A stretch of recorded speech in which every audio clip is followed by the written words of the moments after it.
धन्यवाद अमित भाई, माननीय वरिष्ठ भाई, माननीय सिद्धार्थ भाई, सभी हमारे वरिष्ठ गुजरात प्रदेश कांग्रेस कमेटी के अधिकारीगण और उपस्थित हमारे सभी मीडिया साथियों।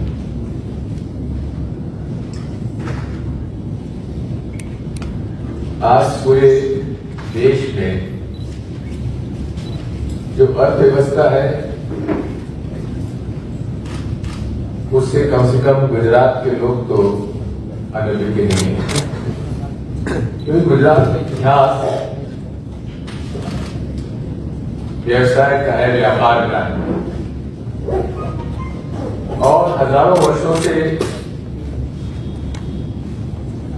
गुजरात के बंदरगाह जो है वो ट्रेडिंग कम्युनिटी के लिए ये जाने जाते हैं और यहाँ के लोगों में एक नेचुरल एंटरप्रेन्योरशिप है,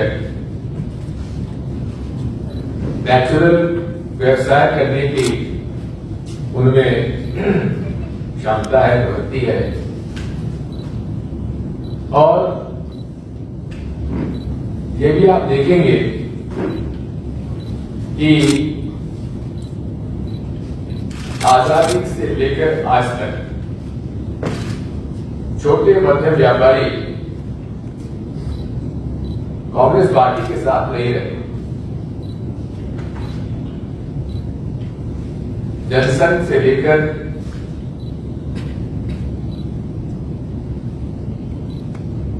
पिछले दशक तक जनसंघ और भारतीय जनता पार्टी को इनका समर्थन रहा और निरंतर इनको समर्थन चला है। स्वदेशी जागरण मंच आप जानते हैं बहुत ही सक्रिय रूप से काम करती थी राष्ट्रीय स्वयंसेवक संघ के अंतर्गत।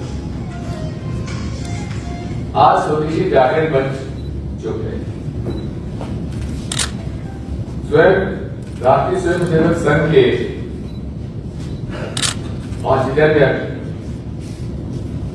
माउथपीस ने जो आरएसएस का माउथपीस है उसने अमेजॉन की तुलना आज के ईस्ट इंडिया कंपनी से की, क्योंकि मोदी जी का नजरिया छोटे मध्यम वर्गीय व्यवसायी से हटकर बड़े कॉर्पोरेट सेक्टर्स पर चला गया है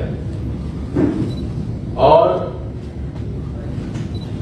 मल्टीनेशनल कंपनीज के प्रति उनका नरम रुख नजर आता है।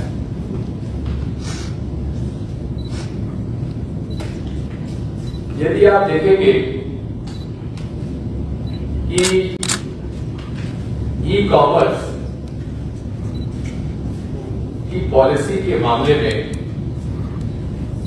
नरेंद्र मोदी जी का प्रधानमंत्री बनने के पहले क्या रुख था और उसके बाद क्या रुख हुआ।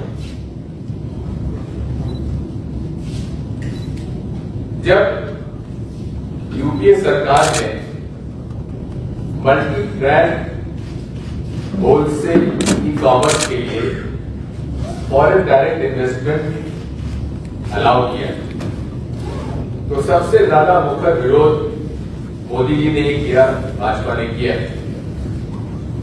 और कहा कि हमारा छोटा जो रिटेलर है वो मर जाएगा। लेकिन ये वो भूल गए थे कि हमारी जो नीति थी वो retailer e commerce retail sector नहीं थी, ई कॉमर्स से होलसेल सेक्टर। यहां तक कि जुलाई 2014 में नरेंद्र मोदी जी प्रधानमंत्री के बाद भी उन्होंने यही कहा कि हम यूपीए सरकार की बनाई हुई ई कॉमर्स की पॉलिसी को ही कंटिन्यू करेंगे। लेकिन 2016 कई मायने में एक पॉलिसी शिफ्ट के रूप में देखा जाता है। जुलाई 2014 में उन्होंने रिटेल में 100% एफडीआई अलाउ कर दिया। 100% एफडीआई रिटेल, इसका मतलब यह है कि जो नेबरहुड शॉप्स है, रिटेलर्स है, उन पर सीधा सीधा ये आघात था। और यदि आप देखेंगे तब से लेकर आज तक सबसे ज्यादा नुकसान किसी को हुआ है कि छोटा और मध्यम रिटेल व्यापारी को हुआ है। आज हर चीज जो है ऑनलाइन रिटेलिंग के माध्यम से लोग मंगा रहे हैं। उसी समय नोटबंदी भी आई। नोटबंदी के समय नरेंद्र मोदी जी ने कहा था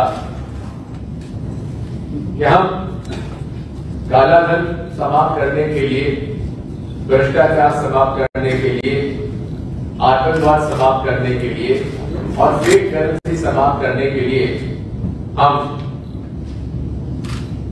नोटबंदी ला रहे हैं और कैश ट्रांजैक्शन से हटकर हम लोग डिजिटल ट्रांजैक्शन की तरफ ले जाना चाहते हैं। आपको याद होगा कि सितंबर 2016 में तब आरबीआई के जो फिगर्स थे 17.8 लाख करोड़ करेंसी मार्केट में थी। अगर डिजिटल ट्रांजैक्शन ज्यादा होता तब से लेकर आज तक, तो कैश लिक्विडिटी मार्केट में कम होना चाहिए, भ्रष्टाचार समाप्त होना चाहिए था, काला धन समाप्त होना चाहिए था, आतंकवाद समाप्त होना चाहिए था, फेक करेंसी खत्म होना चाहिए था, लेकिन ऐसा नहीं हुआ। आरबीआई के फिगर्स आज ये है कि 2016 में 17.8 लाख करोड़ की जो करेंसी मार्केट में थी वो बढ़कर 27 लाख करोड़ हो गई है। आज तक ये साफ नहीं किया जा रहा है कि ये 9 लाख करोड़ करेंसी अवेलेबल हमारे मार्केट पे कैसे आ गई। आज जबकि लिक्विडिटी क्रंच है बैंक्स को, आखिर गया था, महंगाई बढ़ती जा रही है, छोटा मध्यम व्यापारी परेशान हो रहा है। उसके बाद जीएसटी आई। जीएसटी का उतना ही विरोध नरेंद्र मोदी जी करते थे जितना विरोध वो एफडीआई करते थे, लेकिन उसी के बाद जीएसटी को उन्होंने एक क्रांतिकारी निर्णय लिया और इसको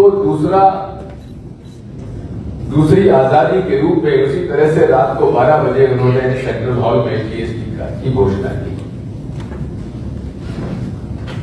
जीएसटी के लिए कांग्रेस पार्टी हमेशा प्रयास करती रही, लेकिन उसका जिस प्रकार से स्ट्रक्चर तैयार किया गया,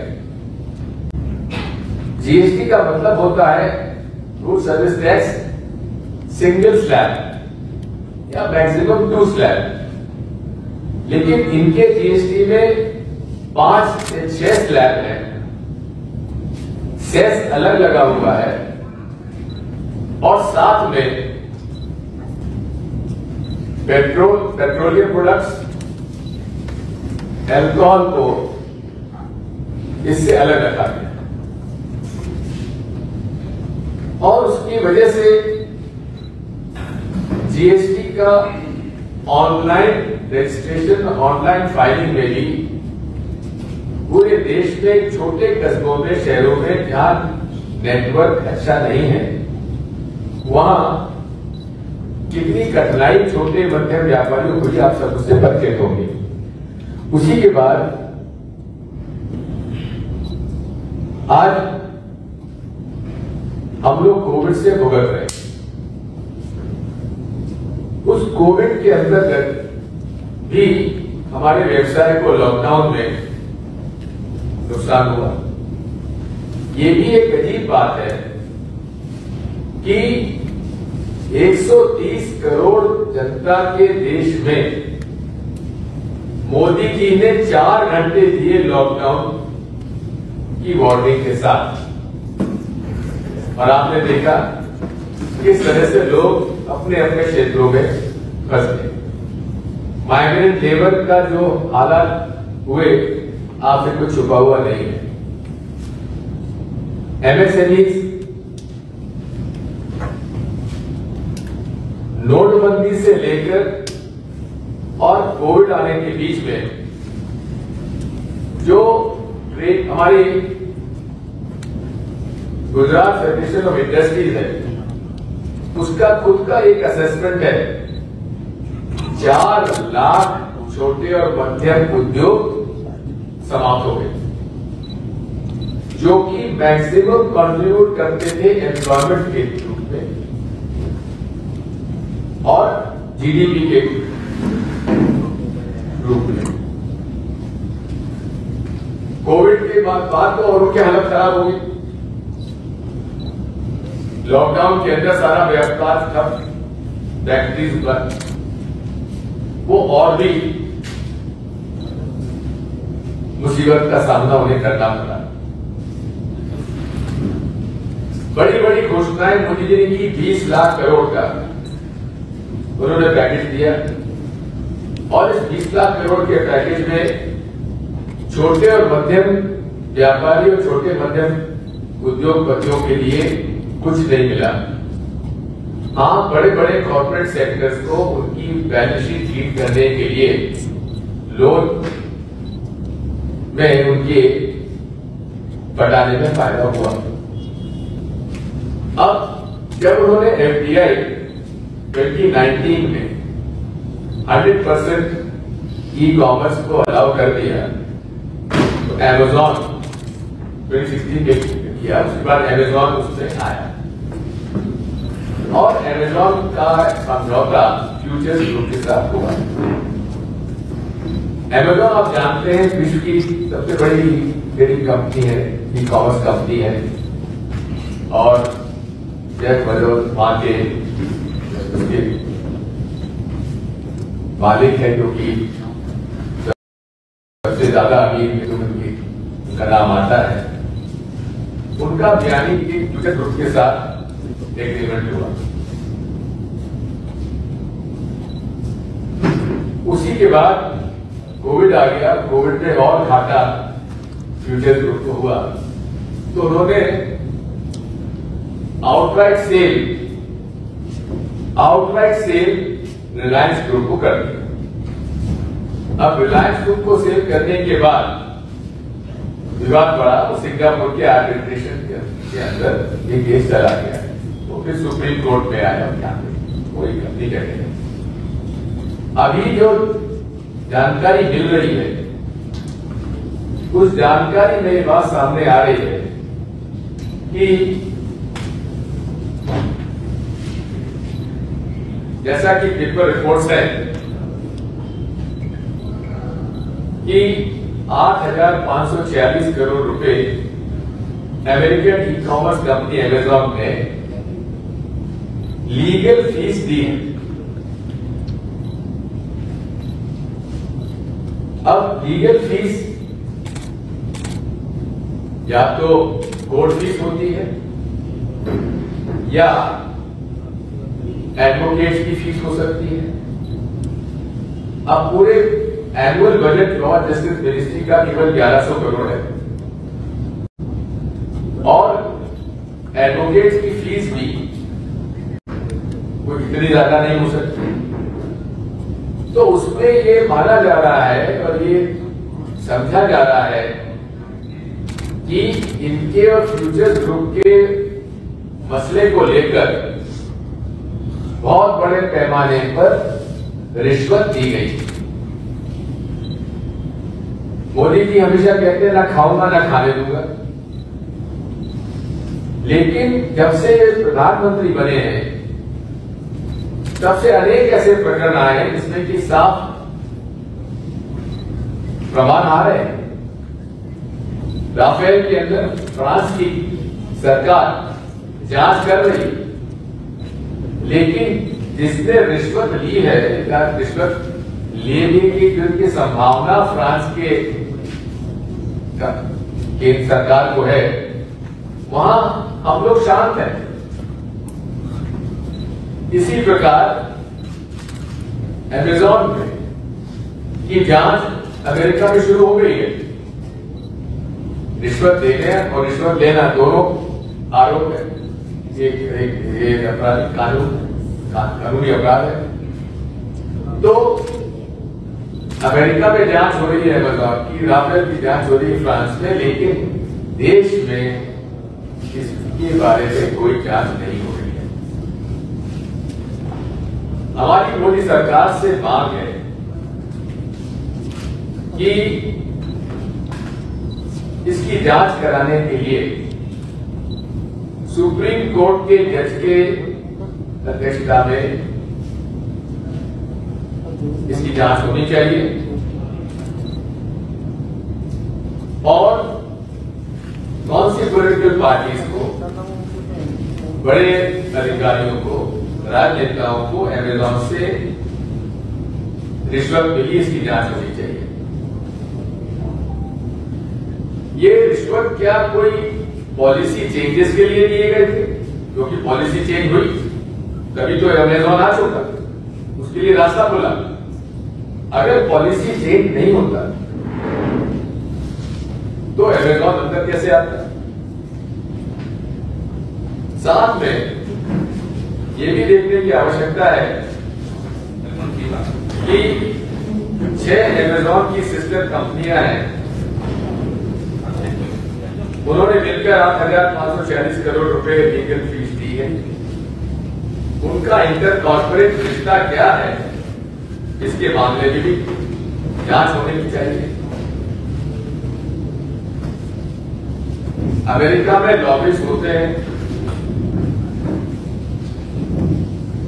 हमारे यहां लॉबिस्ट गैर कानूनी है, लेकिन लॉबिंग हुई है क्योंकि पॉलिसी चेंज हुआ है। अदालत में मामले गए हैं, वहां अमेज़न को रिलीफ मिला है, जिस पर खर्चा खुद अमेज़न ने बताया 8,500 करोड़ हुआ। तो आखिर ये कहां गया, किसके पास आया, किसने लिया, इसकी जांच होना चाहिए। ये हमारी मांग है। और इसी बात को आप देखेंगे कि जो आइडियोलॉजिकल इशू है वो यही है। नरेंद्र मोदी जी मूल रूप से इस देश में छोटे मध्यम व्यापारियों को खत्म करके मल्टीनेशनल्स और बड़े बड़े कॉर्पोरेट सेक्टर्स को सहूलियत देने के लिए कानून बना रहे हैं, नीति बना रहे हैं। उसका उदाहरण हम लोगों को जो 3 किसानों के विरोध में जो बिल आए हैं, जिसका की बहुत बड़ा आंदोलन आज 10 महीने चला हुआ, उसमें भी क्या है, एपीएमसी आपके गुजरात में है और एपीएमसी के हर एपीएमसी में एक व्यापारी को लाइसेंस लेना पड़ता है। अगर बड़े बड़े उद्योगपति एक छोटे छोटे एपीएमसी में जाके लाइसेंस लेने जाएंगे तो व्यवहारिक नहीं।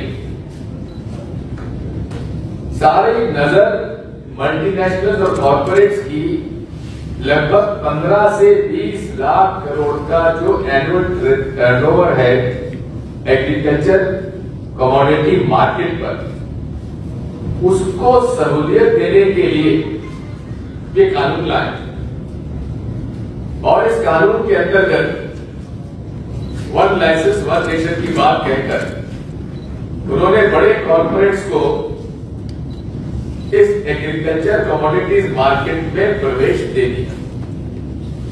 कॉन्ट्रैक्ट फार्मिंग से भी और एसेंशियल कमोडिटीज एक्ट के को समाप्त करने का भी जो उनका तीसरा बिल है, मूल रूप से बड़े कॉर्पोरेट्स को इसमें प्रवेश देना। एक तरफ रिटेल ट्रेड में छोटा मध्यम व्यापारी साफ हो गया, उसी तरह से फूड ग्रेन पल्सेस का जो व्यापारी एपीएमसी मंडियों में जो माल खरीदता था उसका भी असित इन कानून को अगर लागू कर दिया गया तो उनका असित समाप्त हो जाएगा। तो ये मानसिकता दिखाती है, क्योंकि जनसंघ से लेकर आज तक हमेशा से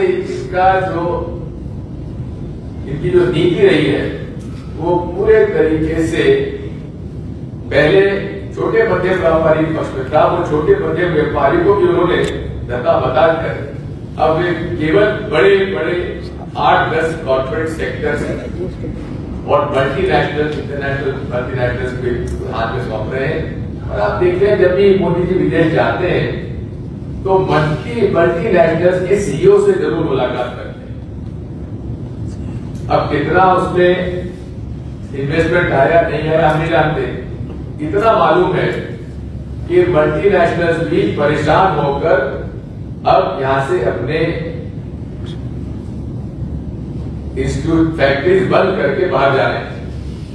फोर्ड कंपनी ने तय कर लिया है कि हम यहां से अब अपने इंडस्ट्री हटा रहे हैं, जिससे कि लगभग 4 से 5 हजार वर्कर्स हमारी उनकी नौकरी चली जाएगी।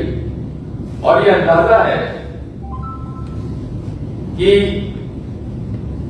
छोटा रिटेलर, मध्यम रिटेलर, छोटा और मध्यम उद्योग नोटबंदी और इनकी पॉलिसीज की वजह से और कोविड की वजह से लगभग 14 करोड़ लोग बेरोजगार इस देश में हो गए हैं। ये सारी बातें मैं आपके सामने डालना चाहता हूं। आप अगर कोई प्रश्न पूछना चाहते हैं तो मैं जो भी मुझसे आप प्रश्न पूछेंगे।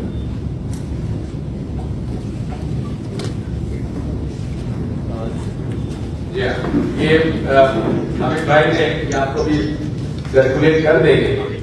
बीजेपी के लीडर जो एफडीआई के खिलाफ थे, नितिन गडकरी जी, सुषमा स्वराज जी, अरुण जेटली जी, वेंकैया नायडू जी, राजनाथ सिंह जी, नरेंद्र मोदी जी, स्वयं शिवराज सिंह चौहान, रमन सिंह, ये सब आपको सर्कुलेट कर देंगे कि कैसे यही लोग आधार कार्ड के खिलाफ भी थे, यही लोग जीएसटी के खिलाफ भी थे, यही लोग महात्मा गांधी नरेगा के खिलाफ भी थे और यही लोग एफडीआई रिटेल के खिलाफ भी थे।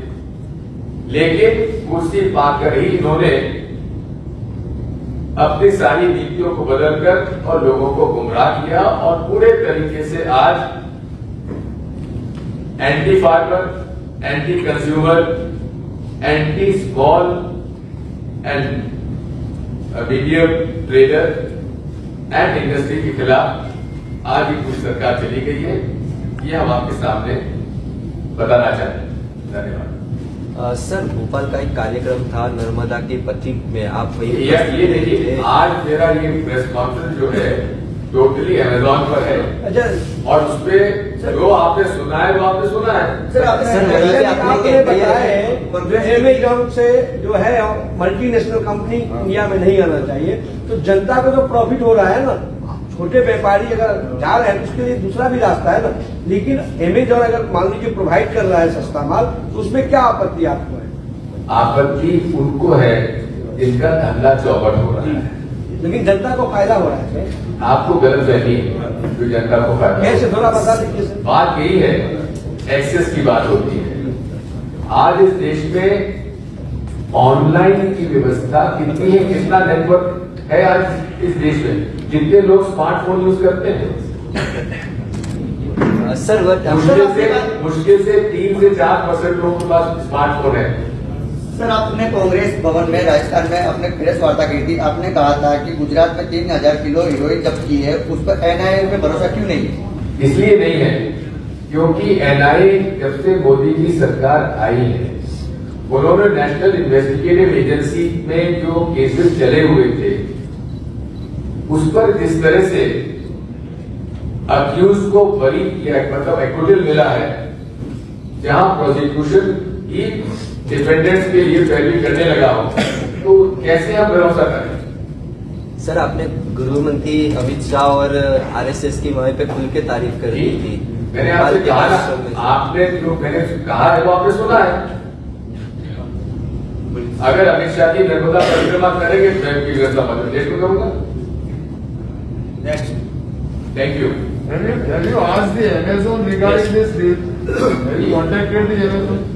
We have gone public. Let Amazon answer what is there in the But you are public saying that domain. more than 8,000 crores have been paid. Yes. So and you believe that it is for corruption, and where does that money go? So have you asked them? Have you consulted them? Why should we ask Amazon? We should be here asking Narendra Modi. Isn't he responsible for everything happening in India? Why should we ask Amazon? We are asking Narendra Modi. Why is he not making it clear? Thank you. Thank you.